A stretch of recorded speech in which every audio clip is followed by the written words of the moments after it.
Беда у порога. Больше всего охотников ждали дети. Гадали, какие гостинцы, истории привезут с ярмарки. В мире кочевого народа, где чаще встречаешь разных зверей, чем людей, ярмарка – большое событие. Лишь старая шаманка не всматривалась вдаль. Неспокойно было на душе. Спустилась к берегу, к ужину рыбы поймать. Только щедрая прежде река опустела. Рыба тревогу чуяла, уходила по песчаным лабиринтам к другим берегам, прочь из рук. Принюхалась старушка, да и земля осенью запахла. Видно, раньше срока холода настанут. Вдруг причудился ей запах, от которого все нутро сжалось и чуть наружу не вывернулось. Огромный черный ворон пролетел над головой. «Кор, кор, кор!» прокричал, крыльями замахал.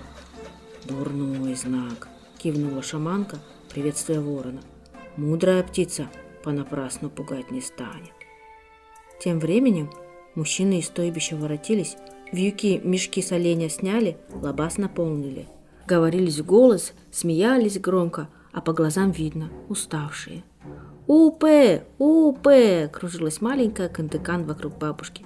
«Мне дядя бусы привез! Смотри, как светятся!» Камушки засверкали, затмевая солнце, а в нос снова ударил дурной запах. Бабушка взяла бусы и спрятала подальше в карман. «Хулине, погоди, сперва бы почистить бусы. Больно пахнут, будто носил их кто до тебя». Внучка в слезы бросилась. «Это мне Дан ты подарил!» И убежала в чору. Тут ветер колючий поднялся, тучи небо затянули, затихло стойбище. Люди каждый своим делом занялся, не заметили, как с платками, бусами, медовыми пряниками, расписными свистульками лихо принесло неведомое из-за далеких морей, из других земель.